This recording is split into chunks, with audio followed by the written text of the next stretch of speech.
नमस्कार, आप देख रहे हैं बिहार 24/7 न्यूज। आज की प्रमुख खबरें। दिल्ली को नया मुख्यमंत्री मिल गया है। रेखा गुप्ता ने रामलीला मैदान में हजारों लोगों की मौजूदगी में मुख्यमंत्री पद की शपथ ली। दोपहर 12:35 पर दिल्ली के उपराज्यपाल ने उन्हें दिल्ली के मुख्यमंत्री पद और गोपनीयता की शपथ दिलाई। इस ऐतिहासिक पल में साक्षी बनने के लिए खुद प्रधानमंत्री नरेंद्र मोदी, केंद्रीय मंत्री समेत एनडीए शासित 20 राज्यों के मुख्यमंत्री और डिप्टी सीएम मौजूद रहे। समारोह में धर्म, उद्योग, फिल्म और क्रिकेट जगत के तमाम दिग्गज हस्तियां भी मौजूद रही। इसके अलावा दिल्ली के बीजेपी सरकार में 6 कैबिनेट मंत्री होंगे। इसमें परवेश वर्मा को भी मंत्री बनाया गया है। दिल्ली सीएम के शपथ ग्रहण समारोह में पहुंचे प्रधानमंत्री नरेंद्र मोदी, गृह मंत्री अमित शाह और बीजेपी अध्यक्ष जेपी नड्डा समेत एनडीए के तमाम दिग्गज नेता। आम आदमी पार्टी का कोई भी नेता शपथ ग्रहण समारोह में नहीं हुआ शामिल। महाराष्ट्र के डिप्टी सीएम एकनाथ शिंदे को जान से मारने की धमकी मिली है। मुंबई की गोरेगांव पुलिस को अज्ञात तत्व से ईमेल मिला, जिसमें शिवसेना प्रमुख की गाड़ी को बम से उड़ाने की धमकी दी गई है। धमकी भरा ईमेल मिलने के बाद जांच एजेंसी अलर्ट पर हो गया है। क्राइम ब्रांच समेत अन्य एजेंसी जांच में जुट गई है। झारखंड कांग्रेस कमेटी में अब हर बार जगह पाने वाले नेताओं की छुट्टी हो सकती है। पार्टी प्रभारी ने नए चेहरे को मौका देने की बात कही है। कांग्रेस संगठन अब नए फॉर्मूले से तैयार होगा। पार्टी के प्रदेश कमेटी से लेकर दूसरी कमेटियों के गठन को लेकर पार्टी नई नीति को अपनाएगी। ये बात पार्टी के नए प्रभारी के राजू की अध्यक्ष केशव महतो कैलाश के साथ हुई मीटिंग में कही। बता दें कि कांग्रेस में आमंत्रित और विशेष आमंत्रित सदस्य बनाकर दर्जनों लोगों को शामिल किया जाता है। प्रदेश के नए प्रभारी के राजू जल्द ही झारखंड के दौरे पर आने वाले हैं। इस दौरान वे मुख्यमंत्री हेमंत सोरेन से भी मुलाकात करेंगे। वार्ड निगम के बंटवारे को लेकर भी चर्चा होगी। इंटर और मैट्रिक की रिजल्ट पर बड़ी खबर। मार्च में आ सकता है इंटर का रिजल्ट। बिहार विद्यालय परीक्षा समिति ने इंटर और मैट्रिक परीक्षा के रिजल्ट की घोषणा को लेकर अहम जानकारी दी है। बोर्ड अध्यक्ष आनंद किशोर ने कहा है कि इंटर की परीक्षा का रिजल्ट मार्च के अंतिम सप्ताह में आएगा, जबकि मैट्रिक परीक्षा के परिणाम अप्रैल के पहले हफ्ते में जारी होगा। बिहार विधानसभा चुनाव से पहले नवादा जिले में आरजेडी के अंदर बगावत के संकेत साफ दिखाई दे रहे हैं। तेजस्वी यादव के संवाद कार्यक्रम से पहले जिले में लगे पार्टी पोस्टर से 2 विधायकों की तस्वीर गायब कर दी गई है। राजनीतिक विशेषज्ञों का मानना है कि बिहार विधानसभा में नेता प्रतिपक्ष तेजस्वी यादव के कार्यक्रम से पहले जिले में पार्टी के अंदर की गुटबाजी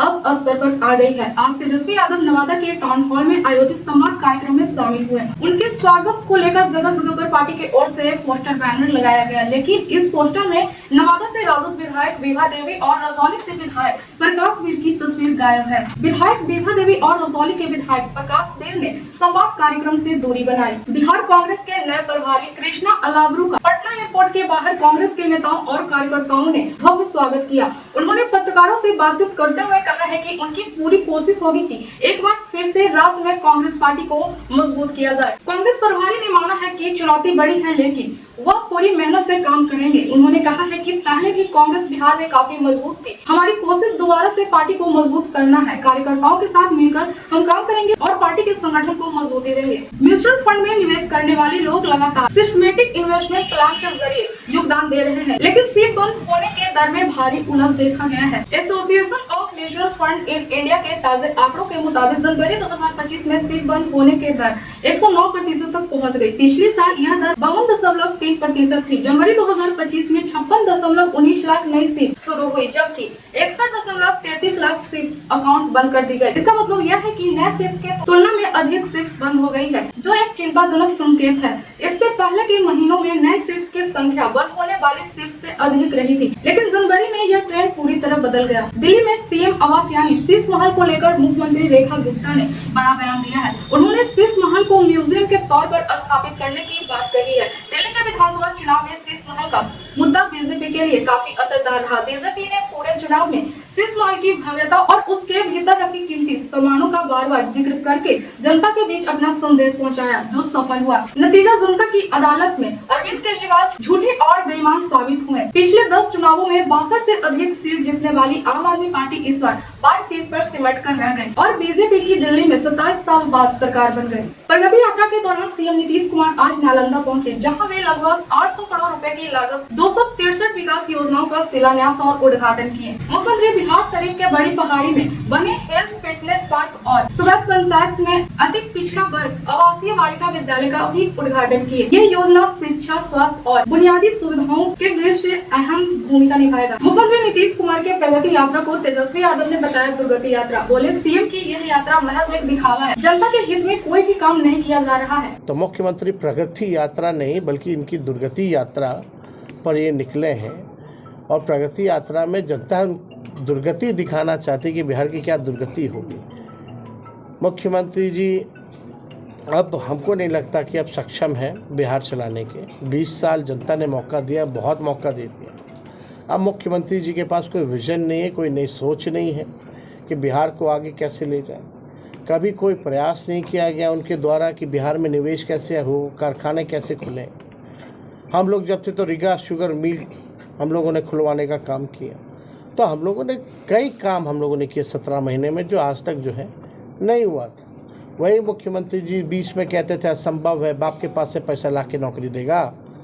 वही 17 महीने में हम लोगों ने गांधी मैदान से उनसे ऐलान कराने का काम किया। दिल्ली में बीजेपी सरकार का गठन आज हो गया है। अब विधानसभा में स्पीकर और डिप्टी स्पीकर के नाम सामने आ गए हैं। दिल्ली बीजेपी के पूर्व अध्यक्ष विजेंद्र गुप्ता विधानसभा स्पीकर होंगे। वहीं पार्टी ने डिप्टी स्पीकर के लिए मोहन सिंह बिष्ट का नाम का ऐलान किया है। राजद नेता मनोज झा ने कहा, रेखा गुप्ता को बहुत बहुत शुभकामनाएं। प्रधानमंत्री मोदी और उनके मंत्रिमंडल द्वारा किए गए सभी वादे जमीन स्तर पर पूरे किए जाए। जो बेहतर चीजें थी वो जारी रहे और उसमें कोई रुकावट न हो।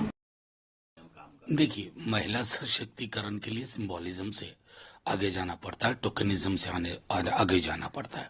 लेकिन बहरहाल आज का दिन उन टिप्पणियों का नहीं है। उनको बहुत बहुत शुभकामनाएं। पहली बार विधायिका बनी और उसी बार सीएम बनी है। जितने सारे कमिटमेंट किए थे प्रधानमंत्री जी से लेकर के उनके पूरे मंत्रिमंडल ने और यहाँ के कैंपेन में, वो जमीन पे उतरे। जो बेहतर चीजें हो रही थी वो जारी रहें, उनमें कोई रुकावट ना हो और वेंडेटा पॉलिटिक्स खत्म किया जाए। हालांकि सोशल मीडिया पे कई सारे इनके पुराने बयान चल रहे हैं। मुझे उम्मीद है कि जेएनयू या विश्वविद्यालयों या छात्रों के लिए जो उनकी सोच सोशल मीडिया पे हमने अब तक देखी है, वो सब न सिर्फ मीडिया से डिलीट हो, जहन से भी डिलीट हो, ऐसी मेरी कामना है।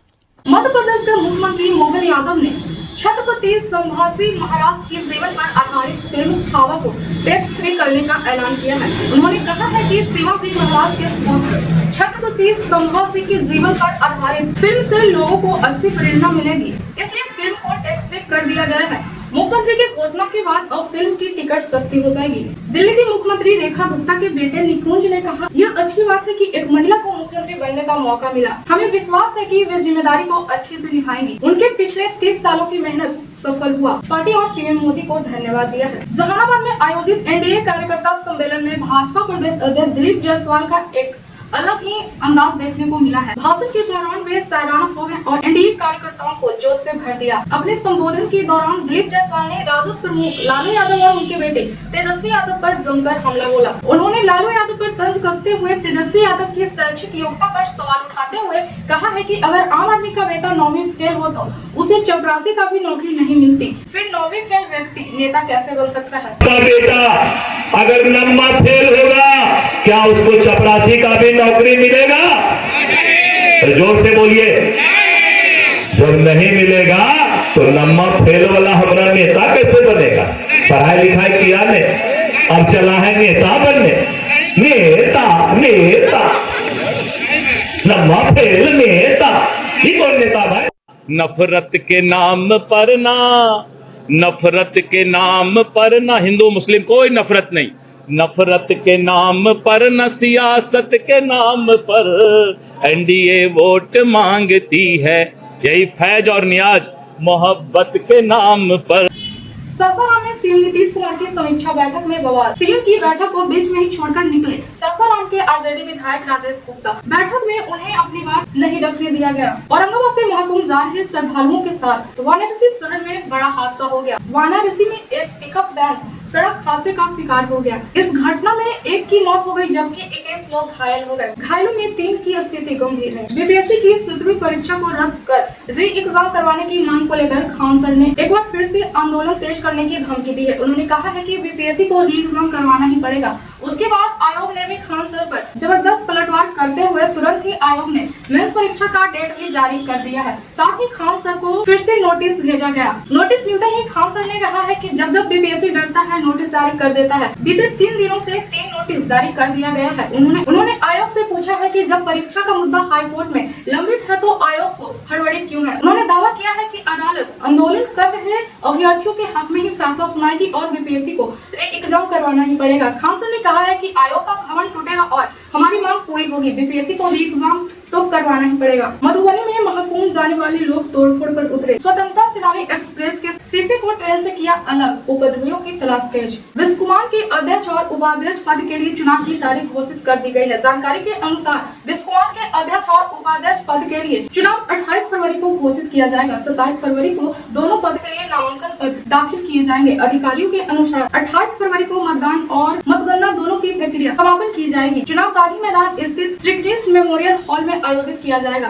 उत्तर प्रदेश की योगी आदित्यनाथ सरकार ने बजट में छात्रों के लिए बड़ा ऐलान कर दिया है। उत्तर प्रदेश विधानसभा में बजट पेश करते हुए वित्त मंत्री सुरेश खन्ना ने घोषणा करते हुए कहा है कि हायर एजुकेशन हासिल कर रहे मेधावी छात्रों के लिए फ्री स्कूटी देने के लिए नई योजना लाई जा रही है। बिहार के उप मुख्यमंत्री विजय कुमार सिन्हा ने कहा, दिल्ली की जीत देश की जीत है। भाजपा ने जमीन से जुड़े ऐसे व्यक्ति को मुख्यमंत्री बनाया है जो संगठन और सामाजिक शासनिक अनुभव लिए हुए है। महिला सशक्तिकरण की जो शुरुआत देश में प्रधानमंत्री नरेंद्र मोदी ने की है, उसका ये प्रमाण है। दिल्ली की जीत देश की जीत है और भारतीय जनता पार्टी जमीन से जुड़ा हुआ ऐसे व्यक्ति को मुख्यमंत्री बनाए जो संगठन का सामाजिक और शासनिक सभी अनुभव लिए हुए हैं और महिला सशक्तिकरण का जो शुरुआत देश के प्रधानमंत्री जी ने किया है उसका प्रमाण है। ये परमानेंट मुख्यमंत्री है। केजरीवाल जी के तहत टेम्पोररी मुख्यमंत्री महिला अब नहीं रहेगी। केंद्रीय मंत्री गिरिराज सिंह ने कहा, मैं समझता हूँ कि महाकुंभ में इससे उत्तम व्यवस्था हो ही नहीं सकती। साफ सफाई है, 60 करोड़ लोग आ गए हैं। मोदी योगी का राज है, कहीं कुछ दिक्कत नहीं है। कुंभ की व्यवस्था इससे उत्तम कोई व्यवस्था हो ही नहीं सकती है। साफ सुथरा, लोगों की देखभाल। किसी के घर में शादी होती है, 100-200 लोग आते, 1000 लोग आते, वहां तो लोग परेशान हो जाते, लेकिन करोड़ों 60 करोड़ लोग आ गए, फिर भी इतनी अच्छी व्यवस्था। ये लगता है साक्षात ईश्वर योगी जी में विराजमान है जो ऐसी अच्छी व्यवस्था हो रही है। मोदी योगी का राज है, कहीं कुछ दिक्कत नहीं। जो लोग वो सनातन का अपमान कर रहे हैं, क्योंकि भ्रम फैलाते रहे, लेकिन आज दुनिया का इतना बड़ा योग नहीं जो 56 करोड़ से ज्यादा 60 करोड़ लोग स्नान कर लिए। और मैं ये धन्य सनातन जो अभी सब कुछ ठीक ठाक चल रहा है। उत्तर प्रदेश के कैबिनेट मंत्री सुरेश खन्ना ने कहा, कोई व्यक्तिगत एजेंडा नहीं है, सब कुछ प्रदेश की 25 करोड़ जनता के कल्याण के लिए है। बजट का आकार विधानसभा के सामने आएगा। यह बजट सभी को शामिल करने वाला है। उत्तर प्रदेश के मुख्यमंत्री योगी आदित्यनाथ ने बजट पर कहा, पहली बार 65 करोड़ से अधिक पर्यटन उत्तर प्रदेश आए, जिसमें 14 लाख से अधिक विदेशी पर्यटक थे। 2025-26 का यह बजट गरीब, अन्नदाता, किसान और युवा महिलाओं के उत्थान को समर्पित है। यह बजट 8 लाख करोड़ रुपए से अधिक का है। यह बजट डबल इंजन सरकार की प्रतिबद्धता को भी दिखाता है। प्रगति यात्रा के दौरान लगे नीतीश कुमार मुर्दाबाद के नारे, सीएम का पुतला भी फूका गया। मुख्यमंत्री के काफिले को दिखाए काले झंडे। ऐसे खबरों के लिए बने रहिए बिहार 24।